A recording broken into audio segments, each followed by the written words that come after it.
Hello दोस्तों, मैं हूं सोनू अग्रवाल। स्वागत है आपका अपने चैनल में, जिसमें क्लास 11 12 के मैथ एंड फिजिक्स के कंसेप्ट्स को आसान तरीके से बताने की कोशिश करता हूं। दोस्तों, इस वीडियो में हम लोग चैप्टर नंबर 1 क्लास 11 का मैथमेटिक्स जो है, जो कि सेट्स है, उसका लास्ट टॉपिक आपके बुक में जो दिया हुआ है practical problems on union and intersection of sets, इसको कवर करेंगे और इसके बेसिक कंसेप्ट को पहले समझेंगे और उसके बाद इससे रिलेटेड न्यूमेरिकल्स को हम लोग आसान तरीके से करने की कोशिश करेंगे। दोस्तों, इसको शुरू करने से पहले आपसे एक रिक्वेस्ट, अगर आपने मेरा चैनल सब्सक्राइब कर रखा है तो धन्यवाद, और अगर नहीं किया है तो जरूर करें और अपने फ्रेंड्स में रेफर करें। बेल आइकन को क्लिक करें ताकि आपको मेरे नेक्स्ट वीडियो का नोटिफिकेशन मिल सके। दोस्तों, स्टार्ट करते हैं। तो आप देखो दोस्तों, यहाँ पे आपको प्रैक्टिकल प्रॉब्लम्स रिलेटेड क्वेश्चन आपको देखने हैं। तो यूनियन एंड इंटरसेक्शन का प्रैक्टिकली कहाँ पे यूज होता है, उन सब चीजों को हम लोग इस टॉपिक में समझेंगे। और इसके लिए सबसे अच्छा है दोस्तों कि आपको क्या समझना, कि आपको ये वेन डायग्राम के थ्रू अगर इसको समझेंगे तो ज्यादा अच्छा से समझ में आएगा। तो आप देखो यहाँ पे, आप वेन डायग्राम तो आप जानते ही हो। तो ऑब्वियसली यहाँ दो सेट्स से ज्यादातर क्वेश्चंस आते हैं, दो सेट के रिलेटेड टॉपिक्स, और तीन के भी आते हैं, लेकिन ज्यादातर दो के आते हैं। तो दो वाले पहले हम लोग कवर करेंगे, उसके बाद तीन वाले मैं बताता हूँ आपको। इसमें देखो कैसे सोचना है आपको। ये देखो, आप जानते हो ये दो सेट्स हैं, set A and set B. ठीक है, ये जो होता था, ये आपका होता था, this is A intersection B. ठीक है, सिर्फ इस रीजन को आप लोग क्या बोलते थे, ए माइनस बी, और सिर्फ इस रीजन को क्या बोलते थे, बी माइनस ए। ठीक है, तो एक्चुअली यहां पे देखिए दोस्तों, आप इससे सारा फॉर्मूला आप निकाल सकते हो। तो जो region under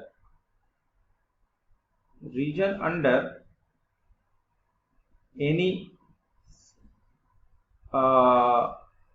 circle or rectangle, that is Venn diagram obviously, will represent elements of corresponding sets। ये आपको मालूम है।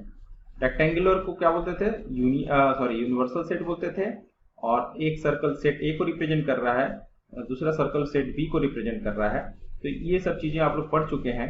इंटरसेक्शन यूनियन कैसे निकलता है वो भी आप लोग पढ़ चुके हैं। आपको ये भी बता दिया गया था, अगर आपने मेरे लास्ट वीडियो को नहीं देखा है, इंटरसेक्शन एंड यूनियन के कंसेप्ट को मैंने बताया है पिछले वीडियोज में अपने। तो उसको अगर आपने नहीं देखा है तो जरूर देख लेंगे, उसके बाद इस वीडियो को आप देखेंगे तो ज्यादा अच्छे से समझ में आएगा।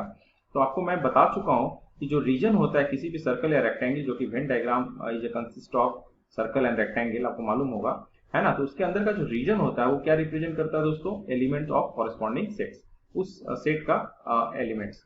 तो एलिमेंट्स जैसे मान लो आपका सेट ए में 2 3 5 7 है।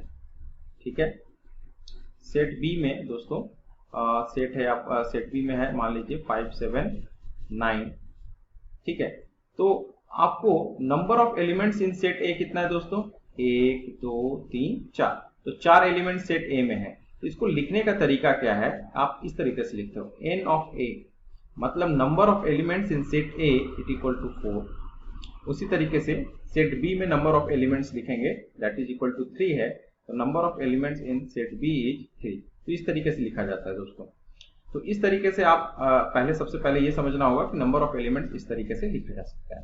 तो आप देखो, अगर आप ए और बी दोनों का एलिमेंट्स मालूम है, ठीक है, तो अगर ए इंटरसेक्शन बी की बात करें तो आप देखकर बता सकते हो कितना होगा दोस्तों, कौन कौन सा एलिमेंट होगा। तो 5 और 7। ठीक है, तो 5 और 7 की जब बात करेंगे तो आपको देखो, तो अगर number of elements in A intersection B की अगर बात करें तो आपको कितना आएगा, 2 होगा। तो क्या अगर number of elements in A हमको मालूम हो और number of elements in B मालूम हो, तो अगर एलिमेंट्स हमें नहीं मालूम हो कि क्या क्या एलिमेंट्स इसका है, जैसे यहाँ पे मैंने यहाँ पे रिप्रेजेंट कर दिया है, आपको मालूम है कि ये है, तो ऑब्वियसली ए इंटरसेक्शन बी निकालना ज्यादा आपके लिए आसान था। लेकिन नंबर ऑफ एलिमेंट्स आपको सिर्फ मालूम हो कि नंबर ऑफ एलिमेंट्स ए के अंदर 4 है, नंबर ऑफ एलिमेंट्स बी के अंदर 3 है, तो number of elements of A intersection B कितना होगा। तो ये अगर आपको मालूम करना हो तो क्या कोई ऐसा फॉर्मूला है कि मैं ऐसा डायरेक्टली निकाल सकूं बिना एलिमेंट को जाने। तो ऑब्वियसली इन सब चीजों को हम लोग इस थ्योरी में practical problems of union and intersection of sets में हम लोग जानेंगे कि अगर एलिमेंट्स नहीं भी दिया हुआ है तो number of elements of A union B या ए इंटरसेक्शन बी हम निकाल सकते हैं। जैसे यहाँ पे एक और ए यूनियन बी अगर रहता दोस्तों, तो ए यूनियन बी में आपका देखो ए यूनियन, क्योंकि यहाँ पे एलिमेंट्स दिया हुआ है तो ए यूनियन बी क्या हो जाता बताएं। तो ए यूनियन बी आप देखो क्या आप बोलते हैं सर, ए यूनियन बी 2 3 7 5 9। तो इस केस में number of elements of A union B क्या कहते हैं कि 5। लेकिन आप डायरेक्टली सिर्फ देखकर मतलब एन ऑफ ए पता हो, एन ऑफ बी पता हो, तो N of A union B 5 होगा, ये चीज आप प्रिडिक्ट नहीं कर सकते हो। तो ऑब्वियसली इन सब चीजों को हम लोग इस थ्योरी में समझेंगे। तो इसके लिए फॉर्मूला है दोस्तों, और उसका फॉर्मूला का अगर आप देखोगे अच्छे तरीके से तो वेन डायग्राम बहुत ही हेल्प करता है उस फॉर्मूले को समझने के लिए। तो वो कैसे करता है आप यहाँ पे देखें। तो आप देखो सबसे पहले हम लोग ये देखें कि N of A is what. आप देखो what is N of A. N of A is, अगर वेन डायग्राम से बात करें तो रीजन अंडर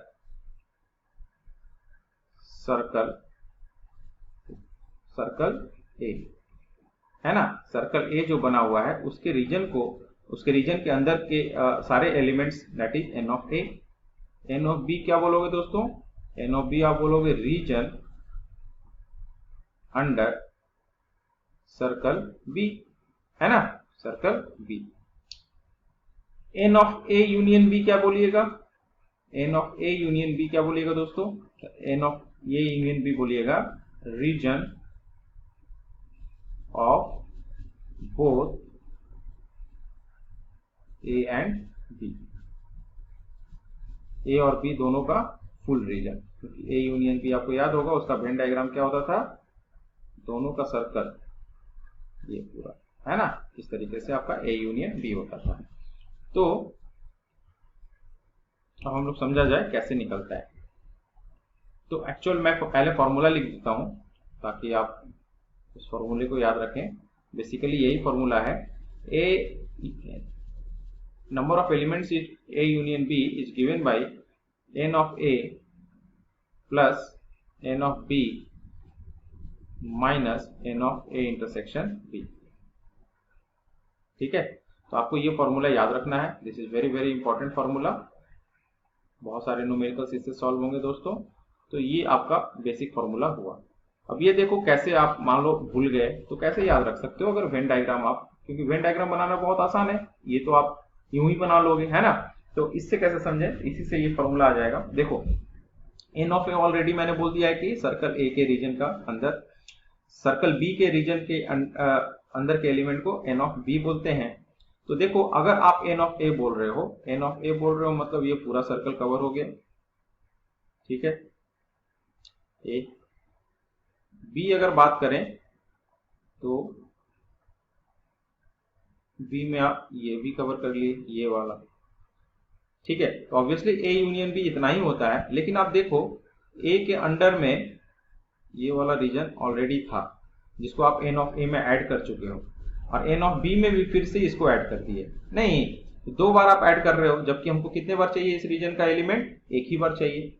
इस रीजन का जो दोनों कॉमन है, दोनों के बीच का जो कॉमन रीजन है, इस रीजन का एलिमेंट हमको कितने बार चाहिए बाबू, एक बार चाहिए, है ना, सिर्फ वन टाइम। तो यहाँ पे आप N of A plus N of B कर रहे हो, यानी कि आप क्या कर लिए, दो बार ऐड कर दिए। तो दो बार में से एक बार माइनस कर देंगे, तो एक बार माइनस क्या होगा, N of A intersection B. तो इस रीजन को आप लोग क्या बोलते थे, ए इंटरसेक्शन बी। तो इसलिए minus of number of elements in A intersection B. इस तरीके से ये फॉर्मूला बन जाता है। अब आप देखो इसमें फिर एक फॉर्मूला दिया जाता है कि if A and B are disjoint set, A and B are disjoint set. तो डिसजॉइंट सेट में आपको मालूम होगा, डिसजॉइंट सेट में कि ए इंटरसेक्शन बी क्या होता है 5, यानी number of elements in A intersection B क्या होगा 0, है ना। N of A intersection B, क्योंकि एन लगाने देने का मतलब नंबर इसका रिप्रेजेंट कर रहा है। तो 5 मतलब कितने, नल सेट में कितने एलिमेंट्स होते हैं 0, ठीक है। तो ये 0 हो जाएगा, ये 0 हो जाएगा। तो आपका उस केस में N of A union B simply क्या हो जाएगा, n of a plus n of b plus n of b। तो ये जब होगा कब, जब डिस्जॉइंट सेट होगा तब। तो इस केस में आप मालूम है इसका अगर वेन डायग्राम देखोगे तो आपको याद होगा जब डिस्जॉइंट सेट होते थे तो इसका वेन डायग्राम कैसा होता था, ए और बी में कोई नाता नहीं, तो ए का अलग सेट होता था, बी का अलग सर्कल होता था। तो ऑब्वियसली ए यूनियन बी मतलब ये भी और ये भी, यानी एन ऑफ ए का सर्कल मतलब N of A plus N of B. तो इस तरीके से दोनों को ऐड कर देंगे तो हमें number of elements in A union B मिल जाएगा। सेम चीज आपको दोस्तों यहाँ पे लिखा हुआ है कि n of a union b n of a plus n of b, लेकिन कब होगा, a इंटरसेक्शन b 5 होगा यानी डिस्जॉइंट सेट होगा। और दूसरा n of a union b general case में जब फाइनाइट सेट हो एंड a इंटरसेक्शन b 5 ना हो तो उस केस में n of a plus n of b minus n of a intersection b। ठीक है, तो इस तरीके से आप कर सकते हैं। अब यहाँ पे थोड़ा सा मैं आपको एक चीज और बताना चाहूंगा। आप देखो कैसे वेन डायग्राम से बहुत कुछ हम लोग सीख सकते हैं। आप फॉर्मूला जनरेट कर सकते हो। कैसे जनरेट कर सकते हो देखो, तो आप जैसे यहाँ पे दोस्तों आपको मालूम है यहाँ पे ये मान लो a है, ठीक है, तो a मतलब ये सर्कल, u ये हो गया, ठीक है। और आपको अगर क्वेश्चन पूछ दिया जाए कि n ऑफ a कॉम्प्लीमेंट कितना होगा, तो आप बिना एलिमेंट जाने n ऑफ a कॉम्प्लीमेंट कैसे लिखोगे। तो आप जानते हो कि a कॉम्प्लीमेंट का रीजन कौन सा होगा दोस्तों, ये वाला रीजन, मतलब a को छोड़कर जो सारा बच जाता है रेक्टेंगल के अंदर का एरिया, वही एरिया रिप्रेजेंट करता है ए कॉम्प्लीमेंट को, और उस एरिया के अंदर के एलिमेंट्स सारे एन ऑफ ए डैश के अंदर आएंगे कॉम्प्लीमेंट के। तो आप देखो ये क्या है, तो ये पूरा रेक्टेंगल के एरिया में से अगर ये सर्कल का एरिया अगर हम लोग घटा दें तो ये एरिया हमें निकल जाएगा। तो आप देखो रेक्टेंगल का एरिया मतलब एन ऑफ यू मतलब number of elements in the universal set minus number of elements in set A. तो एन ऑफ ए कॉम्प्लीमेंट क्या हो जाएगा, N of U minus N of A. तो ये हर एक के लिए लागू होता है दोस्तों कि जब भी कॉम्प्लीमेंट निकालना है तो आप सिंपली क्या कर लो, यूनिवर्सल सेट के नंबर ऑफ एलिमेंट से आप उस सेट के एलिमेंट्स को घटा दो, आपको एन ऑफ ए कॉम्प्लीमेंट मिल जाएगा। तो अगर हम बात करें N of A minus B का, तो आप देखो मैं इसी से आपको बता रहा हूँ, जैसे हिंट आपको मिल सकता है और आप इससे बहुत आसानी से बहुत कुछ निकाल सकते हो फॉर्मूला, ठीक है, क्योंकि बहुत सारे फॉर्मूला आपको याद रखने की जरूरत नहीं पड़ेगी। जैसे हमको चाहिए दोस्तों कि आप बोलोगे कि सर मुझे N of A minus B निकालना है, तो N of A minus B अगर निकालना है दोस्तों तो N of A minus B देखो ये वाला रीजन है ना, ये रीजन देखो एन ऑफ ए मतलब पूरा सर्कल में से ये वाला जो रीजन है इसको घटा दें तो हमारा ये रीजन आ जाएगा, यानी एन ऑफ ए यानी टोटल ए में से हम क्या कर दें, दोनों में कॉमन ए और बी में कॉमन का जो एलिमेंट्स है उसको घटा दें तो आपको ए माइनस बी निकल जाएगा। तो number of elements in A minus B set क्या होगा, number of elements in A minus number of elements in A intersection B. उसी तरीके से अगर पूछोगे कि b माइनस ए का सर क्या होगा, ये सब फॉर्मूला देखो आपके बुक में दिया हुआ नहीं है दोस्तों, लेकिन ये सब चीजें आपको खुद से समझ में आना चाहिए। तो एन ऑफ ये क्या हो जाएगा b, एन ऑफ बी यानी पूरा सर्कल b का है ना, और उसमें से ये कॉमन माइनस कर देंगे तो N of A intersection b। ठीक है, तो इस तरीके से आप फॉर्मूला जनरेट कर सकते हैं।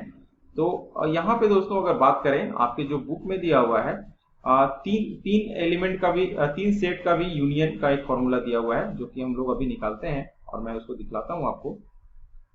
तो जब तीन आ जाए, कितने सेट्स आ गए, तीन सेट्स आ जाए, तो तीन सेट का आप वेन डायग्राम बनाने जानते हैं। तो तीन सेट का जो वेन डायग्राम है पहले हम लोग उसको देखेंगे और उसके बाद तीन सेट वाला जो फॉर्मूला है उसको हम लोग इम्प्लीमेंट करने की कोशिश करेंगे। इस वीडियो में आई होप सो दैट कि दो सेट वाला आपको क्लियर हो गया होगा और ये सब फॉर्मूला आप दो सेट से एटलीस्ट निकाल सकते होंगे। ठीक है, और इससे रिलेटेड न्यूमेरिकल्स जो है दोस्तों हम लोग नेक्स्ट वीडियो में करेंगे। और नेक्स्ट वीडियो में पहले हम लोग तीन सेट वाले का कंसेप्ट एंड फॉर्मूला समझेंगे, उसके बाद उससे रिलेटेड फिर न्यूमेरिकल्स उसका भी हम लोग देखा जाएगा। So till next video, thank you for watching. Do subscribe my channel and refer to your friends. Bell icon को क्लिक करें ताकि आपको मेरे नेक्स्ट वीडियो का नोटिफिकेशन मिल सके। Thank you.